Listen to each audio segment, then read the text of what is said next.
of the Bach. Now, Bach, of course, is not the musical entity. It is Rabbi Yoel Sirkis, who wrote a famous commentary on the Tur called Beit Chadash, the first two letters of which are Bet and Chet. When you put Bet and Chet together as an acronym, you get Bach. He's 16th century, so he's a little after the last couple we talked about, namely the Ramah and the Marshal.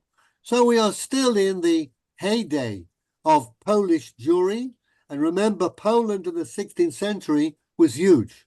It also included the Grand Duchy of Lithuania and various parts of Ruthenia, which is modern-day Ukraine and Russia. So borders were very fluid, and they stayed fluid for a while. But this is a golden age in Jewish life. Of course, it all went up the spout, because that's the nature of what happened to us over our long sojourn in the diaspora. But there were famous halachic and Kabbalistic stars emerging in the Jewish firmament. And as I said, we did the Ramah and the Marshal. And now we're going to have a look at the Bach a little later. And we're going to have a look at a very interesting tshuva, his tshuva on Isur Chadash, not eating new grain, and see how a great posek works in order to accommodate law and life.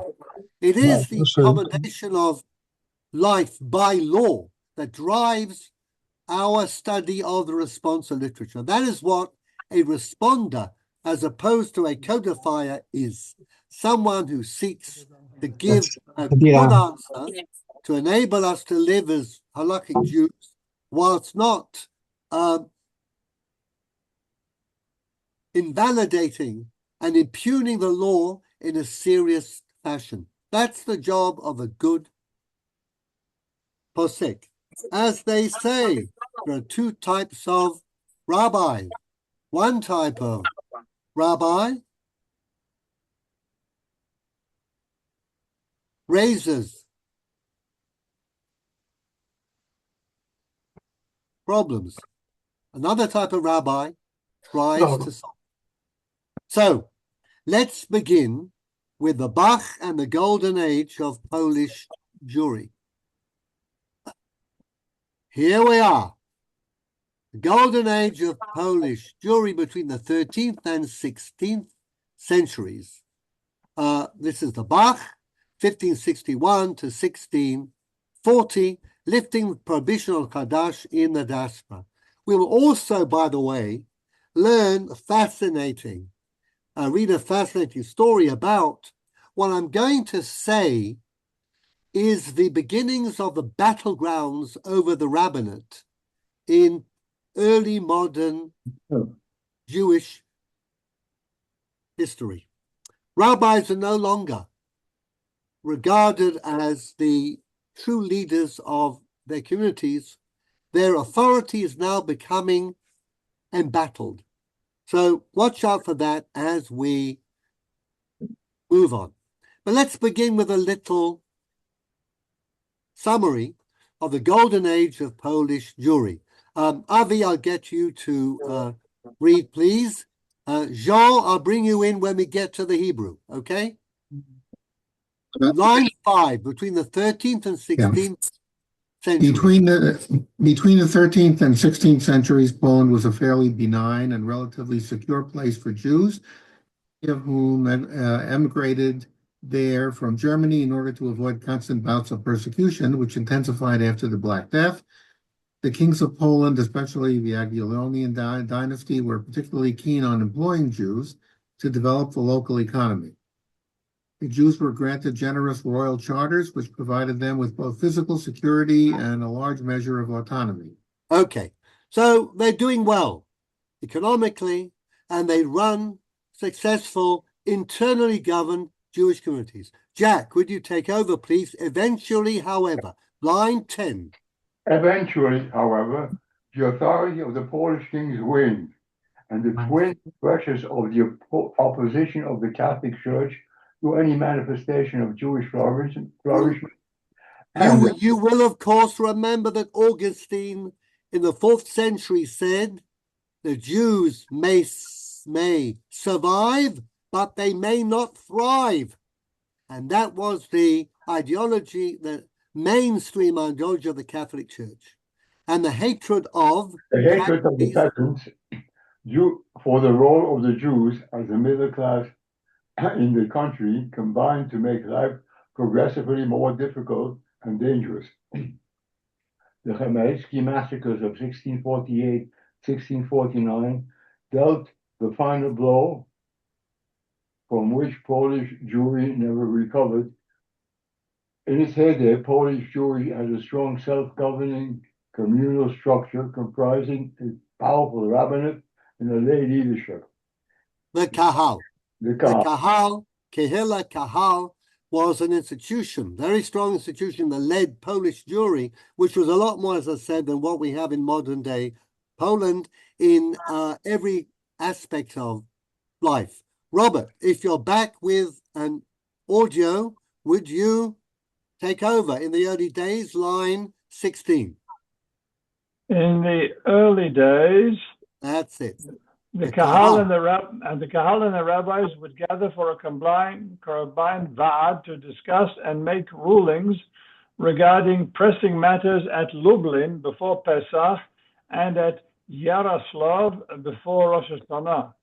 The Vaad grew in influence over time, and with the entry of Lithuania, it became known as Vaad Hameshet Aratzot.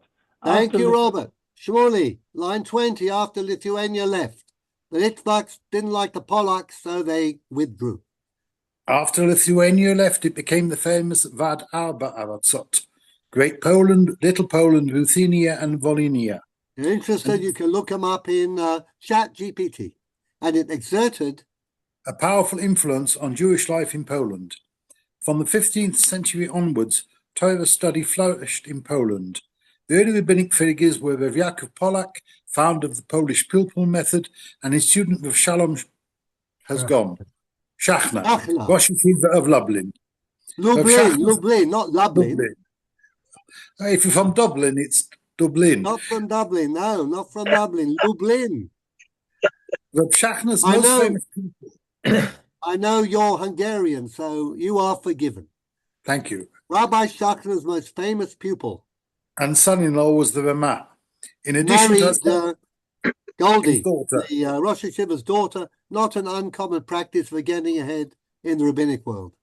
In addition to outstanding yeshivot, Polish Jewry in this period developed an extensive and well-regulated school system. Okay, so I just wanted to give you a little overview. Ian, you're going to read, but you can ask a question, sure. Yeah, I just want to ask a quick question. Yeah.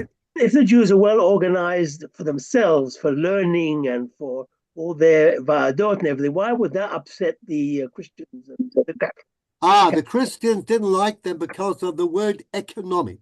Economic, yeah, but that's...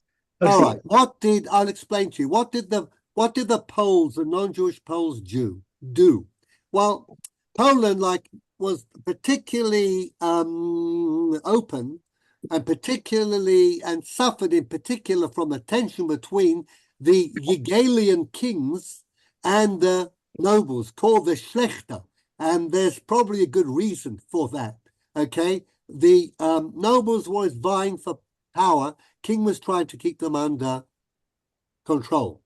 But what the nobles did was, in order to be able to indulge a life of hunting, pursuing women, drinking, and doing whatever Polish nobles did, they got the Jews to run taxing, alcohol, salt mining, anything that happened. The Jews were the ones who ran it and collected the money that was paid from the franchises and the monopolies, so that the peasants and the lower class were paying money out to Jews, and they regarded them as bloodsuckers, as leeches.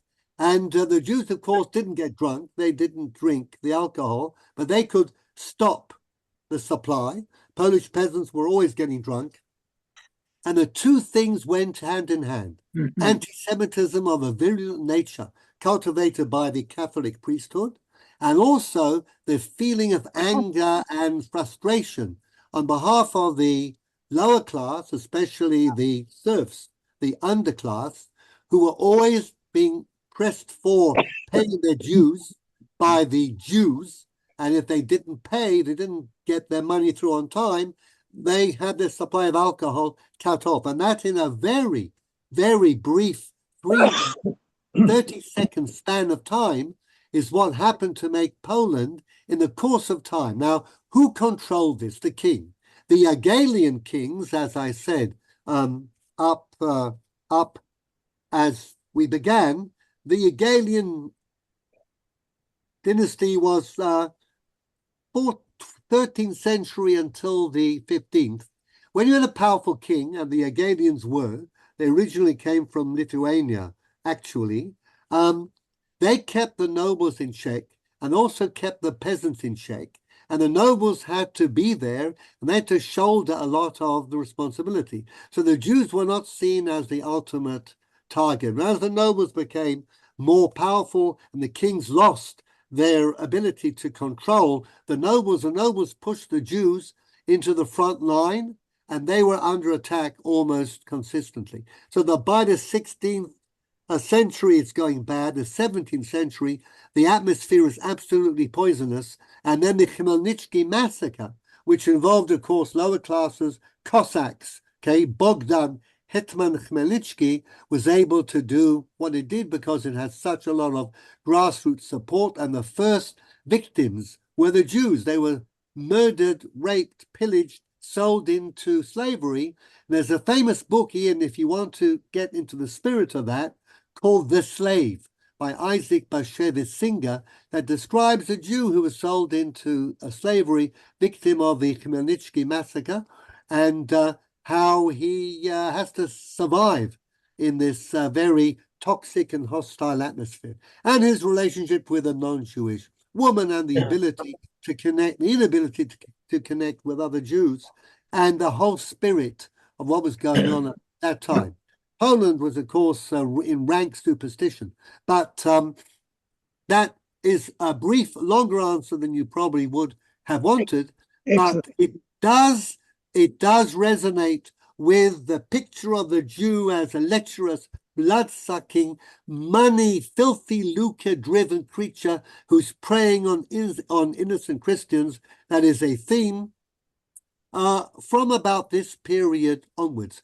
Greek and Roman anti-Semitism was actually mainly to do with their being antisocial, not willing to eat with the Gentiles or marry into them. You go back to Greek and Roman times, okay? But from this period onward, and possibly from, it started in medieval Europe. Jews were not allowed to do anything except lending money. So as soon as you put people into the position where they are the ones who are making your life a misery because they're always after your cash, and hence we have the verb in English to Jew, like, I remember being asked if I was Jewing someone, okay? In other words, are you Jewing me? Shakespeare, we have Shylock. Dickens, we have Fagin. They've all got their hands in other people's pockets and will do anything to make a profit, even if it is, and certainly they are completely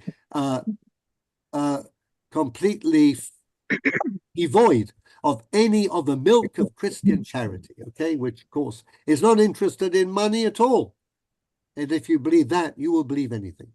Okay, so that's the sort of picture that we are presenting here. Thank okay, you. Ian? Now, Excellent. for that, you need to do a lot of reading. Read about our hero of the evening, Rabbi Joel Sirkis the Bach.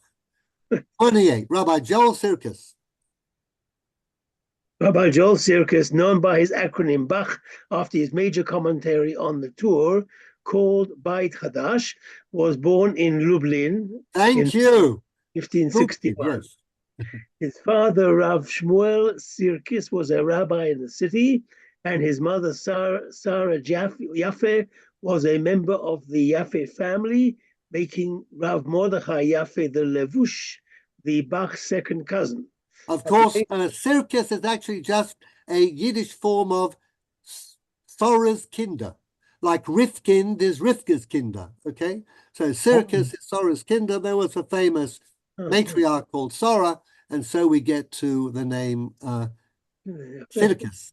At the age of 14, he joined the yeshiva of Rav Naftali Tzvi Shor, a leading student of the Ramah, not of the Ramah. Ramah. So we have a connection between Polak, Shachna, Ramah, Bach, okay? The Polish learning aristocracy. After remaining there for some time, he continued his studies in the yeshiva in Brisk-Breslitovsk. While still in his youth, he was appointed to the rabbinate. Okay, I'm gonna give you a little respite there and see. Yonat, would you like to take up the names of these Polish shtetler? He later occupied the rabbinate of Lukov, Lublin, Nedvigorsk, Belz, Shidlova, and Brest-Litovsk. Very good. Okay, now I'm going to ask you a question. Who do you associate with Medjibozh? The best? The best, exactly. The Baal Shem Tov. Baal Shem Tov, yeah. And also the Bach was the Rav of Belz before Belz actually came along.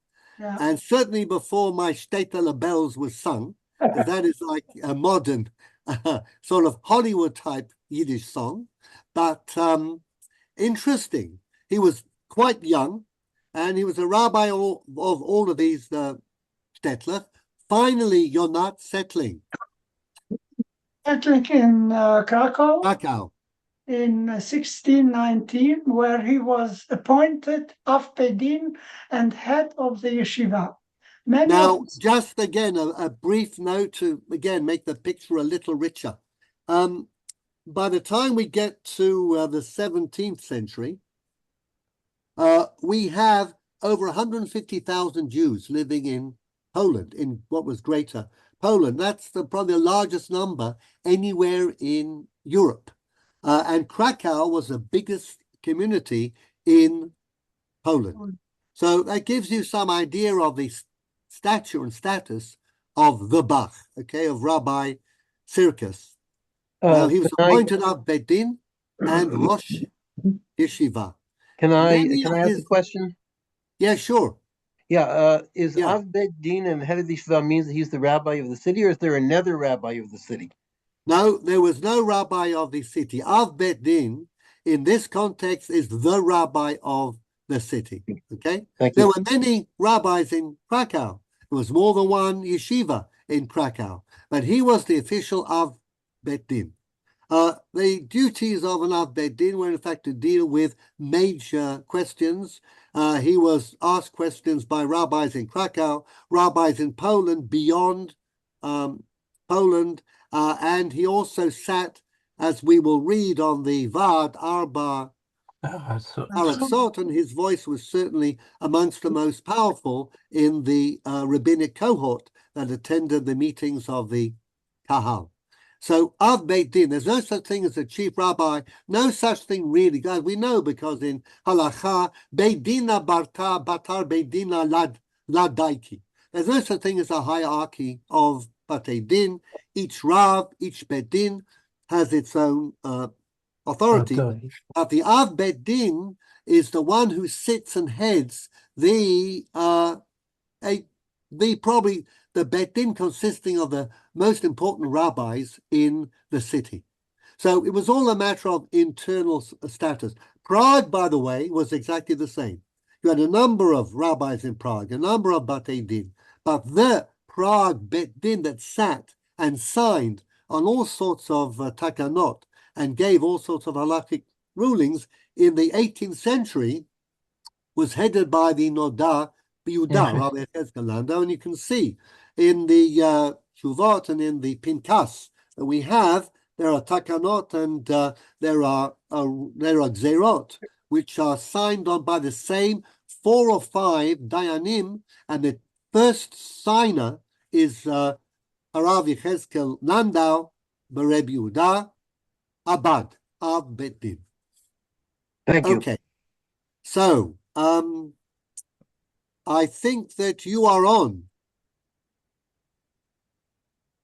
Okay? Many Yeah. of sorry. Okay. Thank you, Anat. And then I think we're up to we were up to Avi now.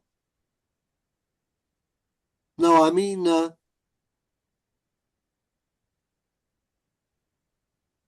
Ranon. No, Okay. Ranon, where did you go? I'm right here. Ah, okay. I can't see myself because That's it. Picture's changed, but these you are here. So would you I am please? here, but I don't know about it because the share screen blocks everything else. Ah, so can you Okay. see the screen? Yes, I can. Okay, so Yeah. can you please tell us, many of his students, like Many of his students became leading rabbis in Poland, the most famous being his son-in-law, Rav David ben Shmuel Halevi the Taz. Others called after his commentary, Turei Zahav, and Yeah. anybody who's gone into rabbinics at all spends a lot of time reading Shulchan Aruch with the and off tour with the commentaries of the Taz and the Bach and the Shach. These are the greats. Okay, others include Rav Nachman Krochmal, the Tzemach Tzedek, and not Gersh. the Chabad Tzemach Tzedek, No, the right. It's a different one. rabbinical Tzemach Tzedek, okay, of Moravia, Rabbi Gershon Ashkenazi, Ashkenazi, the Avodat HaGershuni, Rabbi Tzvi Hirsch Katz, Nachlat Tzvi, Rabbi Menachem Auerbach, Teretz Kenim. Okay, I leave those for aficionados of rabbinic literature. In 1631, Ranon, he In wrote. 1631, he wrote his magnum opus, Beit Chadash, a critical and comprehensive commentary on the Torah, in which he traces each law to its Talmudic source and follows its subsequent development through successive generations of interpreters. His work received the approval of the greatest rabbinic scholars of the time, even those outside of Poland. Thank you, Ranon. Line number 5. David, would you like to read? David Parks. Okay. The Bach was highly critical of those who relied solely on the Shulchan Aruch for their halachic decisions, rather than on the Talmud and the Gaonim. Now, this is a very important point, okay? Are you a competent posek if you only know the Shulchan Aruch and its commentaries, or must you do what the Bach tried to do for us, to show us, to get from the Gemara to the final word, if you like, in the Shulchan Aruch, but to open you up to other possibilities? And what the Bach said was that if you follow a book like the Shulchan Aruch, it's like cooking from a recipe without understanding anything about the process of cooking itself. So if you slip up, you never know how to fix up your mistake. And also, if you cannot get a particular ingredient, you don't know what could substitute for it. In other words, you are stymied. And the Bach was highly critical of what was becoming a fashion, that rabbis would be lazy. Instead of learning the Gemara and understanding it and then going down through all of the commentators until they get to the codes, the 16th and 17th century codes, they just know the codes. So their decisions, says the Bach, are at the best weak and at the worst really bad. So that's one of his pet peeves. Another salient feature, David? Another salient feature of his methodology was a search for the correct text. He possessed an extensive library and used it to amend the text of the Talmud in the light of many manuscripts in his collection. We have often talked about this, well, in other shiurim. Often you have a problem with the text, Gemara, Rashi, whatever, because it actually is not the original text. It's a corrupt text. We've talked about the Zetzabocha, talked about what the printers did, talked about what lesser scholars thought the original text meant, and they got it wrong. Bach was very sensitive to the text, and therefore he collected in a huge library, the biggest in Europe at the time, and he would correct the readings in the Gemara. So next, thank you, we have Robert Vassell. Where? Hold on. Have you read? Where? I think, Robert, you've read. The pictures have changed. You can just follow in general. Stephen Singer, would you like to read? His textual emendations, known as Haggadot Habach, are Hagahot. Hagaha is to Haggadot amend. Habach Habach, of course, are to this printed. day in all standard editions of the Gemara. Everybody who wants to read Gemara correctly has to use the Haggot Habach, and it does make a tremendous difference, actually, to get the right text. In addition to his scholarly pursuits and, line 10. And local communal duties. And local communal duties, the Bach played a major role in the activities of the Va'ad Aratzot, and is a signatory on many of its takanot. So he was a very busy man.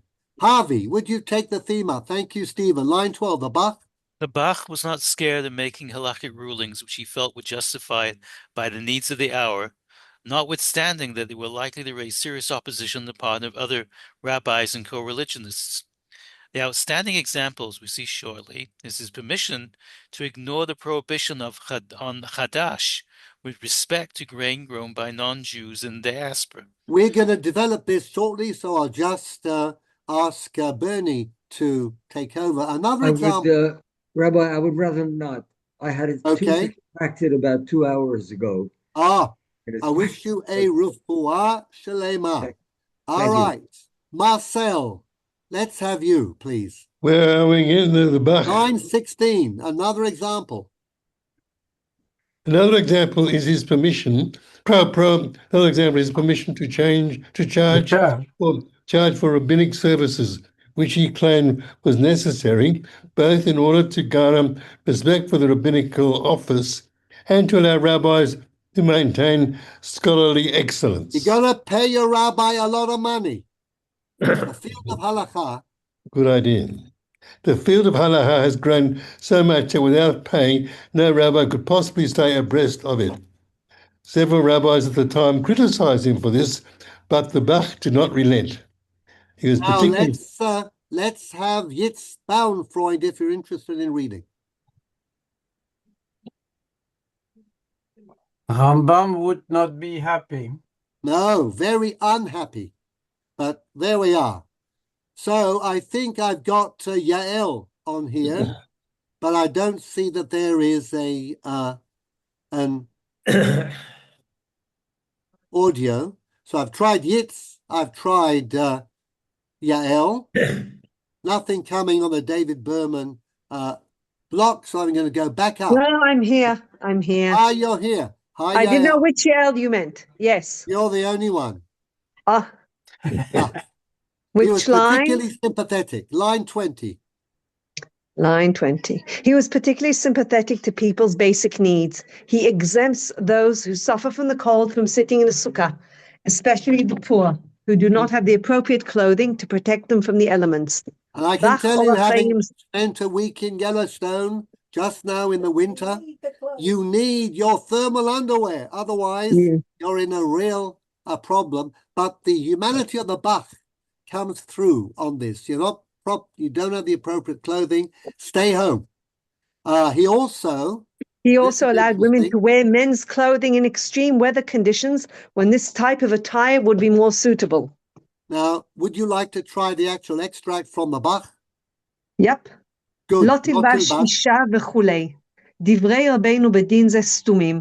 דמשמע דבכל עניין אסור, ואינו כן. That's a Shulchan Aruch. And this is a good example. Shulchan Aruch says you may never wear a woman's garment if you're a man. If you're a woman, you may never wear a man's garment. Seems to be a copy of what's written in the Torah. No explanation given. Do we understand the rationale from the words of the Shulchan Aruch? No, we don't. But what does the Bach say? He says, it's not a blanket prohibition.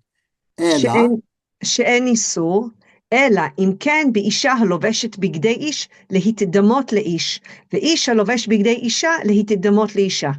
אבל אם לובשים כדי להגן, I need to take it down a bit because I can't see this on the screen, להגן מפני החמה, בימות החמה, ובימות הגשמים מפני הגשמים, אין שם איסור.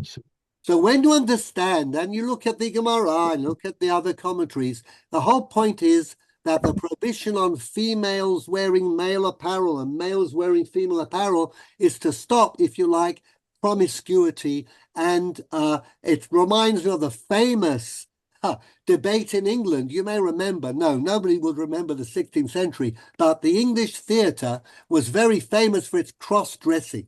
And the Puritans raised hell. One of the main agendas which the model army had at the time that King Charles lost his head was to stop the practice of cross-dressing on the stage of the Elizabethan theatre. And they used a lot of Bible and a lot of Talmud, but of course, had they spoken to the Bach, they couldn't because he was dead by then.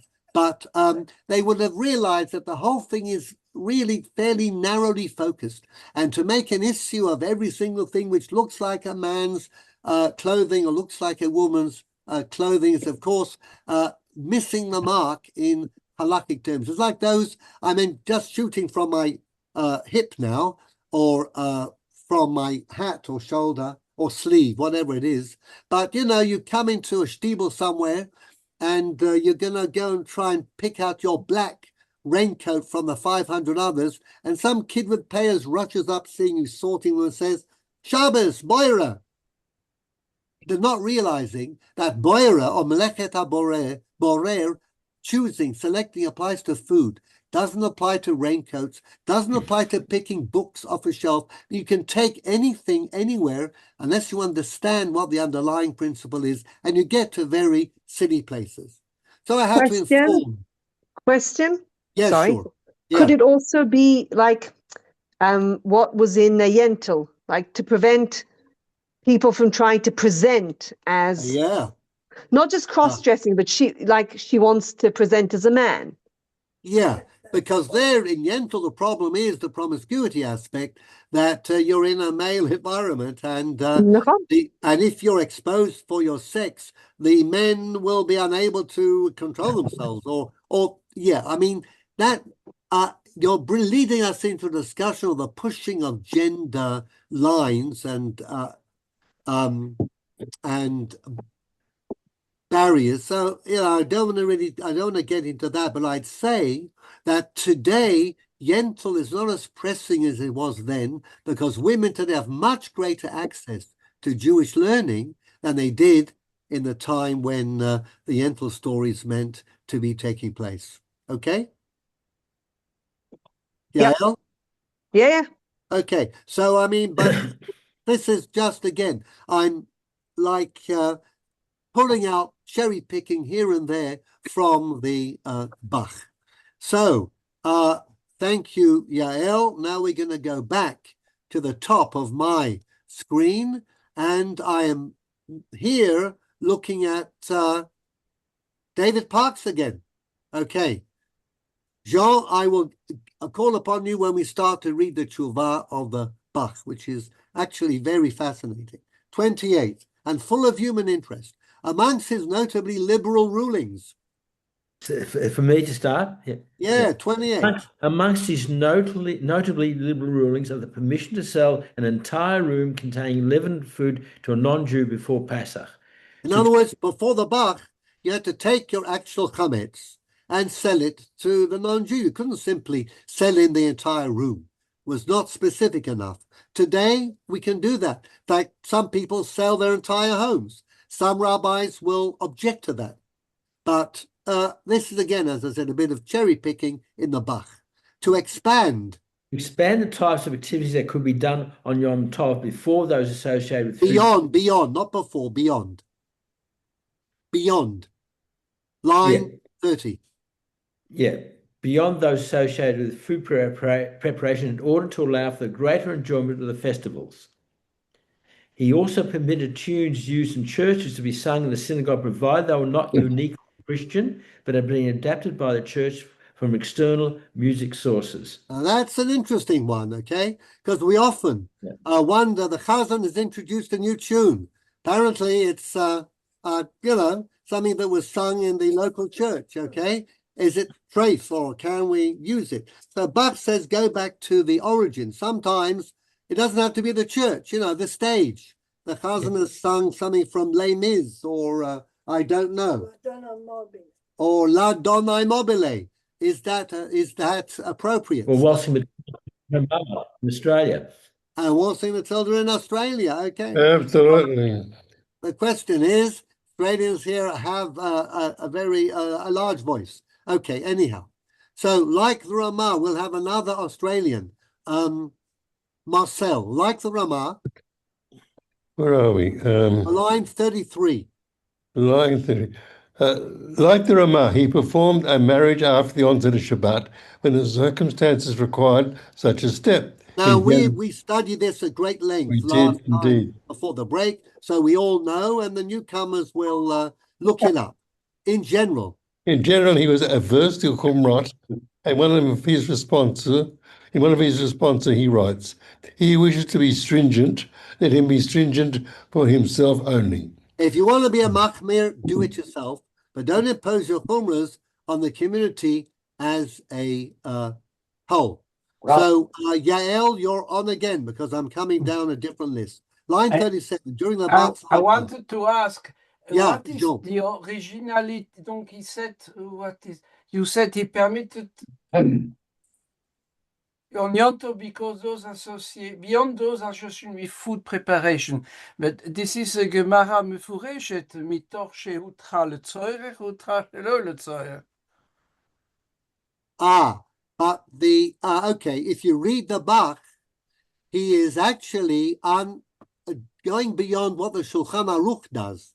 Shulchan Aruch has things which are shelo letzorech, and then the Bach goes beyond them, okay? And he extends it to things that the Shulchan Aruch apparently does not want to include in shelo letzorech.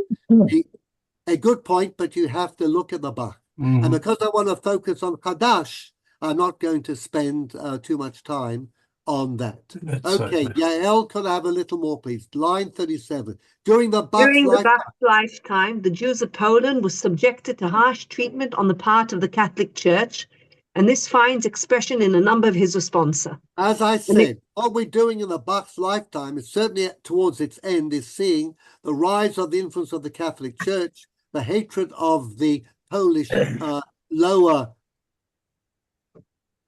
classes, and life for Jews becoming more difficult.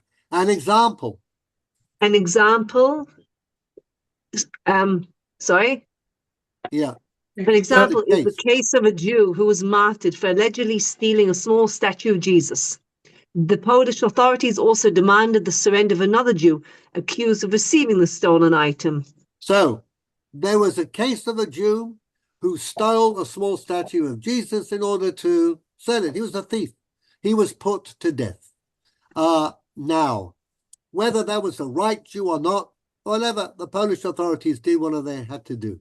Then they also believed that there was a stolen item had in fact been taken, had been received offense from the martyr and threatened. And threatened to exterminate all the Jews of Kalitz if they refused to surrender this individual. To this, the Bach suggests that the community was permitted to surrender the individual if he was proven to have taken the stolen statue from the martyr. All right. It's a significant tshuva, and again, because I want to get to Chadash, I'm not going to go into this now, but the question is a very serious one. The non-Jews, the Catholics, killed a particular Jew they accused of having stolen a statue of Jesus. What they did was they, especially at Easter time, they would find Jews, accuse Jews of desecrating the host, of insulting the Christian faith, of attacking a statue they were carrying around in a parade, stealing objects from churches, and they would kill the accused. Now, here, the case involved somebody who was meant to have taken the statue and was going to disfigure the statue, do something terrible to it. And they came to the community of Kalish, from which the statue had disappeared. We don't know how. Could have been a Christian, okay? Probably was. But they told the heads of the community, we're going to kill every Jew in Kalish unless you give us the man who accepted the small statue of Jesus. We will kill him, but then you will all live. But if you do not give the fence up, the one who received the stolen Jesus up, will kill the entire Jewish community. What's the din? Now, this is a discussion that we're not going to go into now. We'll go into if we ever get to the middle of the 20th century and Shuvot from the Shoah. But there is a basic Jerusalem Talmud and a Tosefta, Yerushalmi and a Tosefta. And in this type of case, the opinion of Reish Lakish is that we follow the Tanakhic precedent in the book of Shmuel of Sheva ben Bichri. Now, Sheva ben Bichri was a rebel against King David, and he fled to this town of Avel Ma'acha, and Yoav, David's general, surrounded the town, laid siege to it, and said, oh, well, I'm going to press my siege. When my siege succeeds and we enter, we're going to kill every single person in Avel Ma'acha. Now, the people in Avel Ma'acha didn't know what to do, and there was an Isha Chachama, a wise woman. According to the Agadah, of course, she was Sarah Bat Asher, and she said, you know what we need to do? We need to take Sheva, chop off his head, throw it over the walls of Avel Ma'acha. Yoav will find the head, take it back to Jerusalem, thereby raising the siege and letting us all live. She's called an Isha Chachama, and there's no criticism of her in the Tanakh, nor in rabbinic literature. So Reish Lakish says, if you have somebody who is like Sheva ben Bichri, you could give them up. So that's why the Bach was asked, well, Sheva ben Bichri can be given up. Why? Because he is deserving of death. He's a Mored b'Malchut, rebelled against King David, and the punishment for rebellion is death. But of course, we would assume that would be death by a Jewish court. Here we have a non-Jewish entity asking for somebody to be given up, and they want the person who took the statue of Jesus. So what the Bach says is that it doesn't matter under which law you are chayav mitah. If you are chayav mitah under a general type of law, which is called Dinei B'nei Noach, and Gneva is part of Dinei B'nei Noach, then you could be given up. Now, I've cut short a lot of learning. It's the Rambam. But isn't it also, excuse me, isn't it also because they specify which one? If they say, give us one more Jew, we'll kill them, then there's a problem. If they say we want this specific one, they pointed him out. Yeah. There must be what we call, there must be yifduhu, as the Yerushalmi says. We have to figure someone and say, but it doesn't need to be by name. It don't need to say we want Chaim Yankel. It could be that we can give someone up who is guilty of a crime, just like Sheva ben Bichri. You could even give someone up in a life-threatening situation who's suffering from a terminal illness, say, okay? But that is a valid point. There are 2 points made. There has to be a specification, and there has to be guilt, such as Sheva ben Bichri. The Bach's Chidush was that the Chayav Mitah, which the Rambam uses that phrase, you have to be Chayav Mitah ki Sheva ben Bichri, could be Chayav Mitah under a non-Jewish law or regime, and not only under a Jewish law, and a psak of a bet din. So the city, in fact, was saved, and the Bach wrote the lengthy tshuva to justify that. It's one of his quite important tshuvot. I hear a voice on my left. What if it's quite likely that it's an alilah, that it's a false accusation?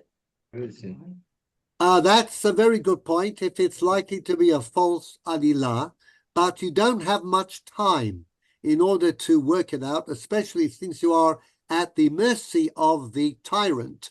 So what the Bach says, he doesn't tackle that point. He lies the point, but I think he does so because you don't really have the time or the means in order to establish whether it is true or not. But once a plausible reason is given, it is possible. Remember, the Rambam finishes his exposition when he cites this law in Hilchot Rotzeach U'Shmirat HaNefesh. He says, "Ve'en morin lahem ken milatchila." We do not actually give an absolute psak. What we have to do is you have to tell the community or people involved, this is the halakha. There's a possibility of giving someone up who is guilty of a capital offense, be it under Jewish or non-Jewish law, but either rabbi will not make the decision for you. You who are going to give the Jew up, you have to take the final decision. I can only offer you the option. So I think that the Rambam will, in fact, voice on my left, cover that option by the discretionary point he makes. We'll go into all of this when we do, Im Yirtzeh Hashem, Tshuvot from the Shoah, when this became a real issue. Okay, line 4. I see Bernie next, although there are no direct references. I do remember. Ian, are you there? Although that, yes, I am. Although there are no direct references to blood libels in his halachic works, there was such a libel during the Bach's tenure in Krakow. In 1631, a Jew by the name of Asher Anshel ben Mordechai was burned at the stake in the town square on the charge of having killed a Christian child in order to use the blood for baking matzot. Karl Arim Ve'imahot B'Israel, Volume 2, page 291. Rabbi Sirkis' son-in-law, the Taz, attributes the practice of avoiding red wine on Pesach for this purpose, to this end. And similar incidents. Sorry. The Taz, who is the Bach's son-in-law, really experienced the brunt of the rejuvenation of the blood libel. He said, don't use red wine or Pesach, anything to try and stop the non-Jews accusing us of using Christian blood, from which some people still have the practice of using white wine.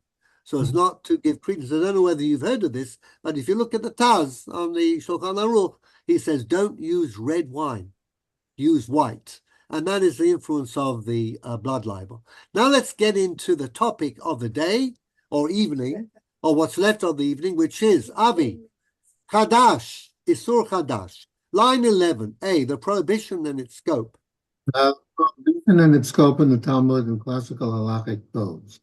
The Torah, Vayikra Chav Gimel Yudaled, forbids eating the New Year's grains, wheat, barley, spelt rye, and oats, until after the Omer barley offering, which was brought during temple times on the second day of Pesach.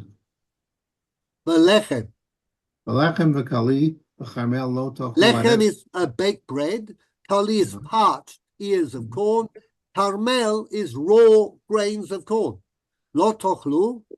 Lo tochlu ad etzem hayom hazeh ad haviachem et korban alotechem kukat olam l'dorotechem b'chol moshvotechem.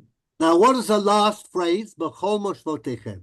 Whenever you have a Jewish settlement, you cannot use the new grain which has taken root until you've brought the Omer offering in the Bet HaMikdash on the second day of Pesach, Mimachorat HaShabbat, which is a whole other story.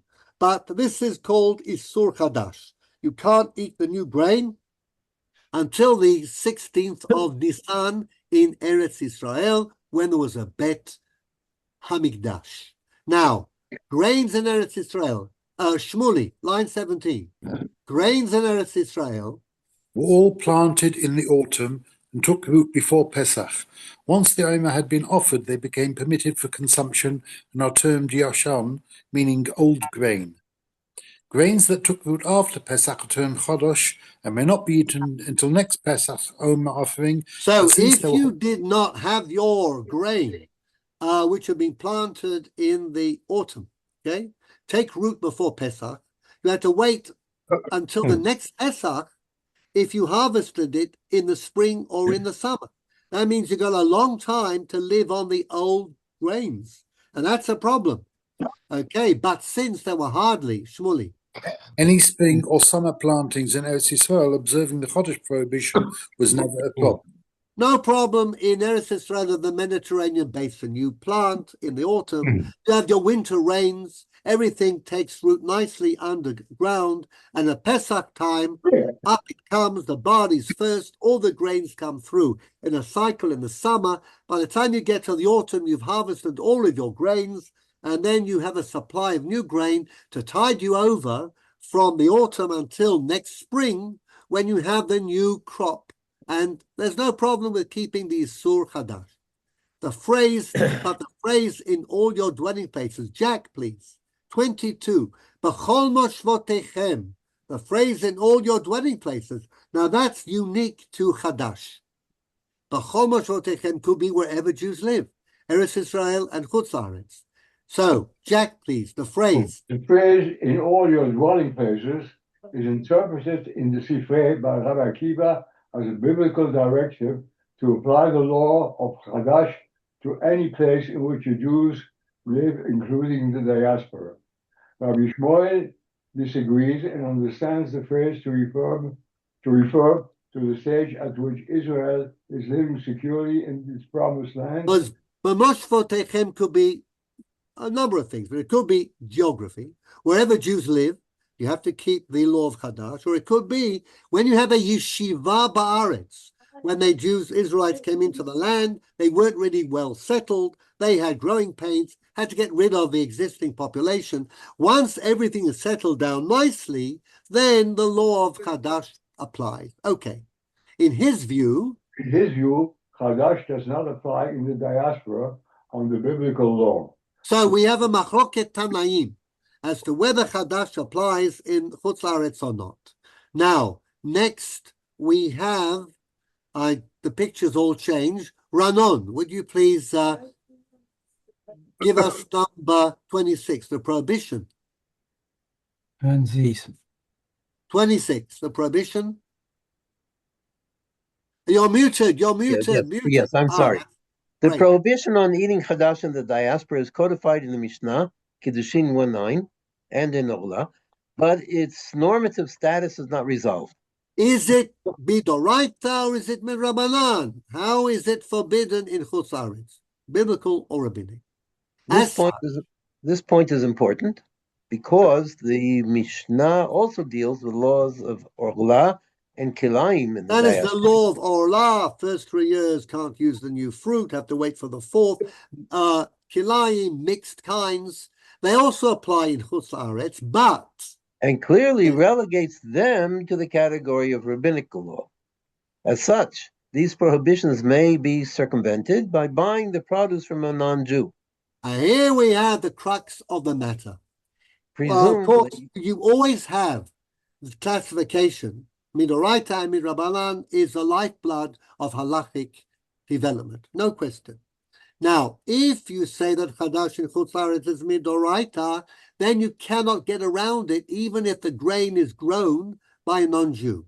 On the other hand, if it is only Midrabanan, then you could buy grain from a non-Jew because the non-Jew would not be liable to keep the mitzvah of Chadash and guard the prohibition on not eating Chadash. So you could buy fresh grain whenever.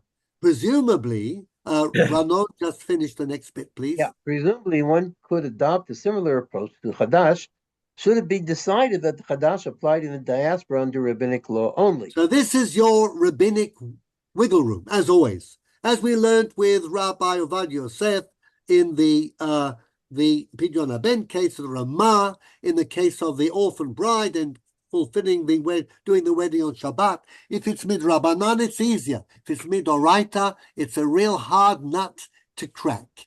Now, the Gemara in Menachot, Marcel, I think you're next. The Gemara in Menachot 68 deals with the prohibition on Chadash after the destruction of the temple and records divergent views as to the normative status of the prohibition in the prohibition In the diaspora, 34. In the diaspora, but again fails to reach any definitive conclusion. So once we go back, we see that this is an unresolved dispute. In the Mishnah, in the Sifrei Midrash Halakha, in the Mishnah, Kiddushin and Orah, in the Gemara, in Masechet Malachot, it's not clear. So you could go either way.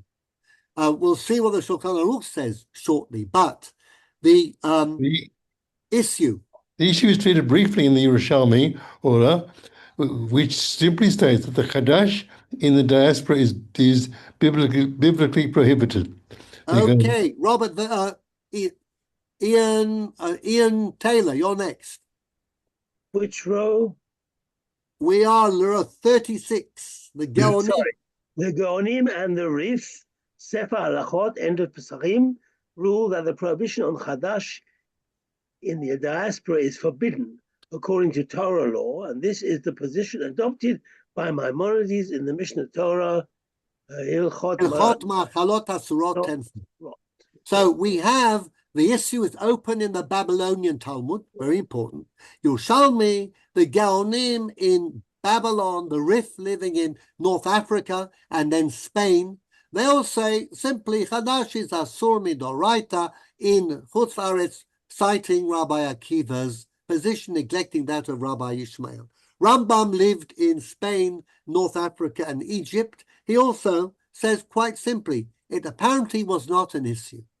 And here we have a very important line indeed. It is evident that the status and scope of Isur Chadash in Eretz Israel and in the Sephardi diaspora was never controversial. And indeed, there are very few discussions of this sugya in the Sephardi Talmud commentaries. In this region of the world, the prohibition is unquestionably binding at the level of biblical law. Why is it that in Babylon, in Eretz Israel and in the surrounding areas in the Mediterranean basin, there's no question that we could resolve the ambiguity in terms of status by saying it is midoraita? The answer lies in agriculture. So, Robert Vassal, can you please... And the climate. May I say something? Yeah, sure, Jean. Donc, at the end, it happens that I have learned recently this passage. Donc, the Gemara in Menachot ends with the opinion of Rabbi Ravina bar Ravhuna, Ravina Acharon, died in 500, that it is midoraita. But what I wanted to say, it is, to the best of my knowledge, the only place where a halacha has been transmitted to a woman, because Ravina says, Amra li em, kach nahu kavuch, something like that. He didn't eat until the evening of the 17th, bringing to the 18th. Correct. So, very nice. And what you're saying, in fact, is going to be fitting very nicely.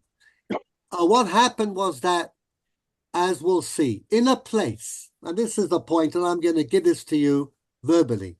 In fact, I'll stop the screen share. We'll continue next time, but I'll tell you what we are going to go into. Okay? In the Mediterranean basin, in the east, in Babylon, no problem with keeping Chadash. What you did was you sowed in the autumn. Winter rains came, Yoreh and Malkoch. In the spring, everything had taken root. You harvested, you had your new grains. You'd been eating the old grains from the autumn.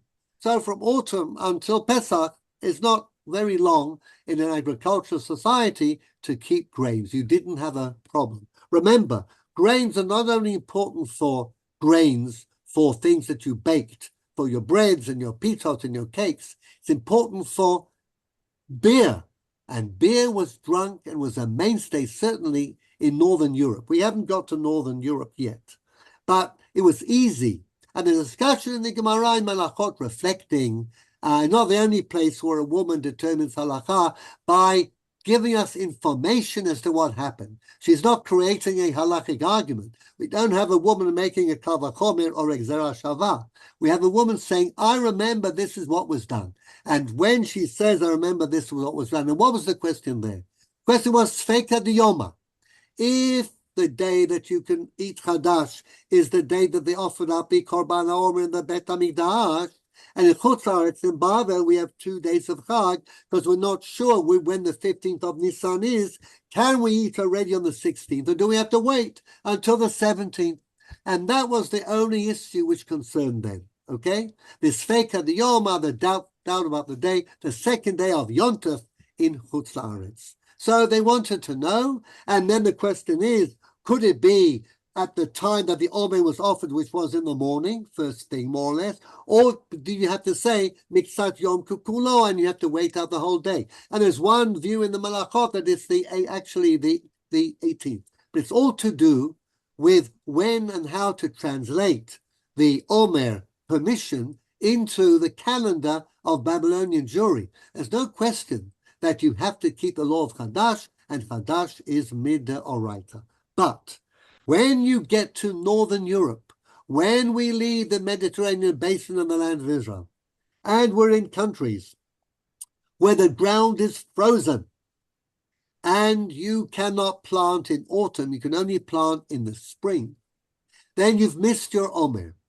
So if you plant in the spring and you harvest in the summer, you cannot eat that summer harvest until next Pesach. So now you have about 8 months, which are dry in terms of grain consumption, not only in terms of the solids, but in terms of the liquids, namely the beer, and any other drink, whiskey too, if they had, which is made from wheat. Beer is made from barley. And you have a situation in which it's going to be very difficult to eat or to drink. Now, in that type of situation, are we going to fulfill the words of the halacha or not? We need a great posek to release us, because it's simply not going to work. In other words, you have 2 options. Either you find a halachic way of saying that actually Chadash does not apply to Chutz La'aretz, and therefore the Jews can survive, or you can say, well, I'm a rabbi, I know halakha. For me, Shulchan Aruch says it's asur min haTorah. Shulchan Aruch was Rabbi Caro. Rabbi Caro, born in Spain, lived in Tzfat. Well, his agricultural cycle is Chadash friendly. No problem, okay? Like many things, our Torah is actually directed at Eretz Yisrael. But when I'm living in northern France or in Germany, well, my agricultural cycle is totally different. There's no autumn planting. I can only plant after Pesach. That means that I cannot eat that crop which is harvested until the next Pesach. What's happening to my bread, cereals, grains, what's happening to my beer? I'm really in stock. So the other possibility is to say, okay, I as a rabbi will not say anything. I'd rather have people sin because they need to eat and drink. And if I want to be frum, I will keep the law of Chadash, but most of the people will not, and I'll turn a blind eye. So what do you prefer, the blind eye or a search for a creative halachic solution? It allows people to do what they are accustomed to do because they have no real choice if they're going to live, period. You would be very hard pressed to have anything to eat or drink if you kept Chadash in Northern Europe. And then I might remind you and most of us who are on this screen, when you were growing up, wherever you were growing up, who heard of Chodosh? Okay? People just used the breads and the cakes and the flour and the beer that they had. Only fairly recently did Chodosh suddenly start to become an issue, like many other things. And I do remember a dayan, a well-known dayan from a very famous rabbinical family in London, having been asked about Chodosh, and he said, well, you know what? My father was very frum, and he didn't keep Chodosh. My grandfather was extremely frum. He was none other than Reb Elia Lapien, and he didn't keep Chodosh. Am I frummer than them? So this is the interesting case we're about to explore, and we're going to see not only how the Bach is created, but how his predecessors in medieval Europe were caught between the two options for a posek. Either I look for some type of get the Jews off the hook, like we learned about the Sfek Sveka with the Ramah and the orphan bride, or Avad Yosef and the Pidyon Haben. I put together various doubts and I create a doubt as to whether the law applies. Or like other poskim, do I say, you know what? I will remain, as they say in good French, shtuk. I won't say a thing. Rabbis are known to stand up in their pulpits when the elephant in the room is a sin that an egregious sin that their congregants are committing. They will never mention it because they know, and they say, Mutav sheyehu shogegin va'al yehu mizidin. I'm not going to mention it because they're going to do this sin anyhow, and it's not going to help, and I'll only make them from inadvertent sinners into rebels, sinning with contumacy. So which of the two is better? Which one did the Bach adopt? We'll see that medieval authorities were on both sides of this. And then we'll see what happens to a young rabbi who has, if you like, revolutionary ideas, and then comes under attack by someone else in the shul. And it's a hair-raising story, and it happened to the Bach. And I'll just say that and leave you as a teaser for the next time. We have both halakhic expertise and human interest. And we'll also have a look at the difference between the Aruch HaShulchan and the Mishnah Brura when it comes to Chadash, which is just another example of the different ways of psikah. And then you'll have to choose. Are you going to follow the Mishnah Brura? Are you going to follow the Aruch HaShulchan? Which one are you going to choose? And I will, of course, leave you to mull over the result. But we're in, hopefully, for an interesting shiur next time. We're hopefully in for some quieter times. And I always end with Besorot Tovot. Glad to see everybody back, hale, healthy, and hearty.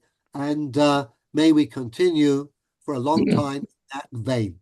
So with the wish for Besorot Tovot, I will say good